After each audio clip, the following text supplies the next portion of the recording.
Berlangsungnya dialog antara Lebanon dan Israel, di Amerika Serikat, militer Israel kembali merilis rekaman yang menunjukkan serangan terhadap Hizbullah di Lebanon Selatan.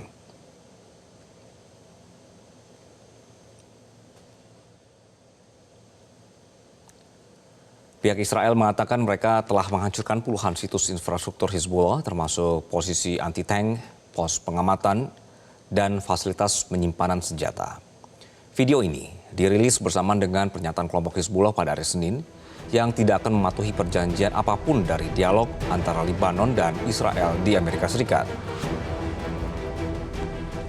Israel dan Hizbullah telah terlibat dalam beberapa perang sejak kelompok yang didukung Iran ini dibentuk pada tahun 1980-an sebagai kekuatan gerilya yang melawan pendudukan Israel. Babak terbaru dimulai pada 2 Maret, 2 hari setelah Israel dan Amerika melancarkan perang terhadap Iran. Sejak saat itu, perang di Lebanon telah menyebabkan lebih dari 1 juta orang mengungsi dan menewaskan lebih dari 2.000 orang.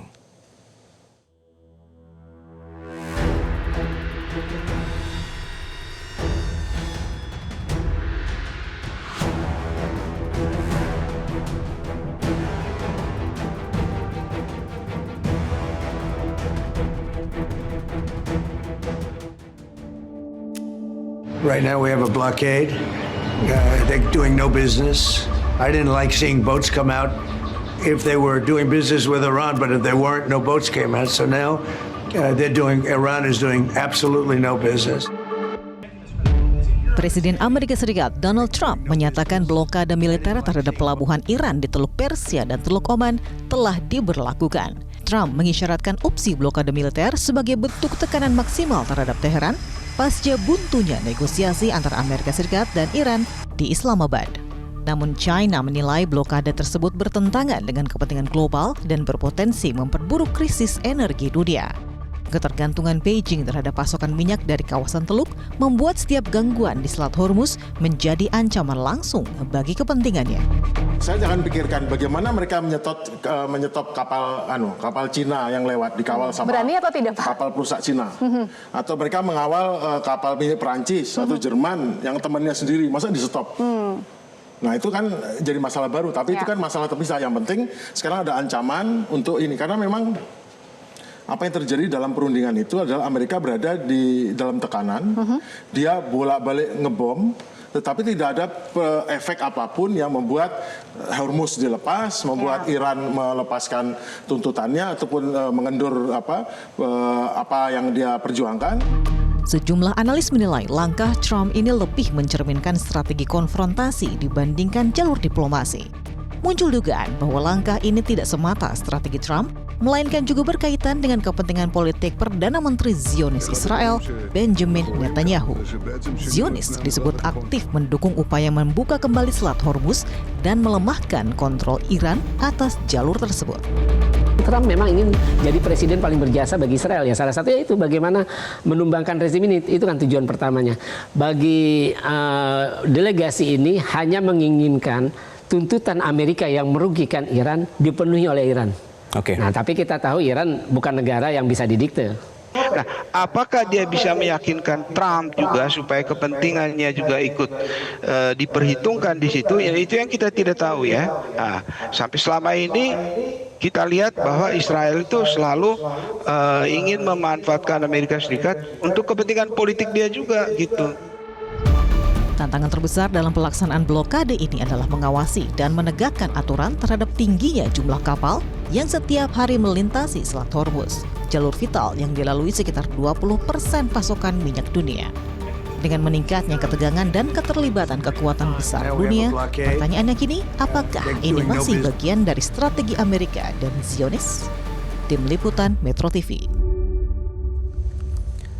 Mantan Duta Besar Indonesia untuk Iran, Dian Wirenjurit, menyebutkan bahwa banyak orang yang sudah tidak percaya dengan apa yang disampaikan oleh Trump terkait blokade Selat Hormuz oleh Amerika. Karena menurutnya, apa yang diblokade Amerika di Selat Hormuz karena kapal yang lewat di Selat Hormuz bukan kapal Iran, tapi kapal negara lain yang membeli minyak di Timur Tengah. Capek ya mendengarkan apa yang disampaikan Trump. Dari waktu ke waktu itu selalu berubah. Sehingga orang, saya yakin tidak akan banyak yang percaya lagi apa yang dikatakan. sebagian besar pasti akan bilang tidak benar. Karena dalam konteks Selat Hormuz sendiri kan baru wacana, baru Amerika mengirimkan satuan gugus tugasnya ke laut di depan Selat Hormuz yang merupakan Samudra Hindia itu. Buat saya ingin atau Laut Oman orang bilang. Tapi begini, kalau dikatakan katanya pelabuhan-pelabuhan Iran sudah diblokade, berapa banyak sih kapal dia yang ada di Teluk, yang ada di pangkalan-pangkalan di Bahrain misalnya yang katanya pangkalan terbesar di Truk? Apa bisa dia mengcover semua pelabuhan Iran? Saya kira juga omong kosong ya kalau dia bilang mereka bisa memblokade kapal Iran. Yang harus diblokade itu kan katanya yang mau keluar masuk. Kalau Iran sendiri kan seberapa puluh tahun ini kena sanksi sehingga tidak mungkin menjual menjual minyaknya melalui kapal-kapal yang ada di pelabuhan mereka. Yang ada adalah kapal-kapal itu berasal dari negara-negara yang membeli minyak dari negara-negara Arab di sekitar Iran, khususnya Saudi, Qatar, Kuwait dan sebagainya. Jadi yang diblokade siapa? Pelabuhan-pelabuhan Iran tidak banyak kapal-kapalnya kok. Dan kapal Amerika sendiri di Teluk Persia itu tidak banyak, makanya mereka mengerahkan berbagai satuan termasuk dari Pasifik memindahkan ke Samudra Hindia di depan Laut Oman itu juga kan tidak bisa sekaligus, perlahan. Sekarang baru ada satu gugus tugas kata tadi Pak Agung tadi, Pak Marskal Agung. Buat saya dengan kondisi ini saja bagaimana dia bisa bilang Selat Hormuz berada di kekuasaan Amerika. Yang jelas, Iran setiap saat bisa melakukan apa saja terhadap kapal yang lewat. Apalagi kalau itu kapal-kapal militer Amerika.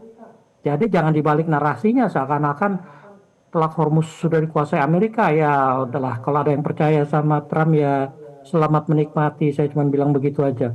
Tapi tolong diingat lagi bahwa yang namanya Iran itu tidak melarang kapal-kapal yang non-militer. Makanya selama ini pun sudah dibuktikan kapal-kapal yang membawa minyak dari kawasan Teluk keluar itu diizinkan, khususnya kapal untuk Cina misalnya, untuk Rusia, India, Pakistan, semua diizinkan kok sama Iran.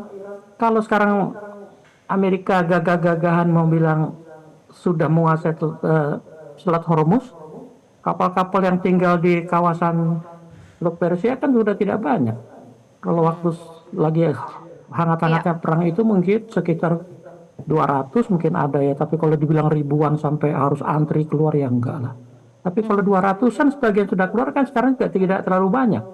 Artinya apa? Kalaupun ada yang lewat sekarang itu ya sisa-sisa dari kapal-kapal yang belum diizinkan lewat oleh Iran dengan berbagai pertimbangan. Ya, perkembangan dari Timur Tengah akan kami hadirkan kembali di program Metro Siang saat lagi pemirsa. Tetaplah bersama kami.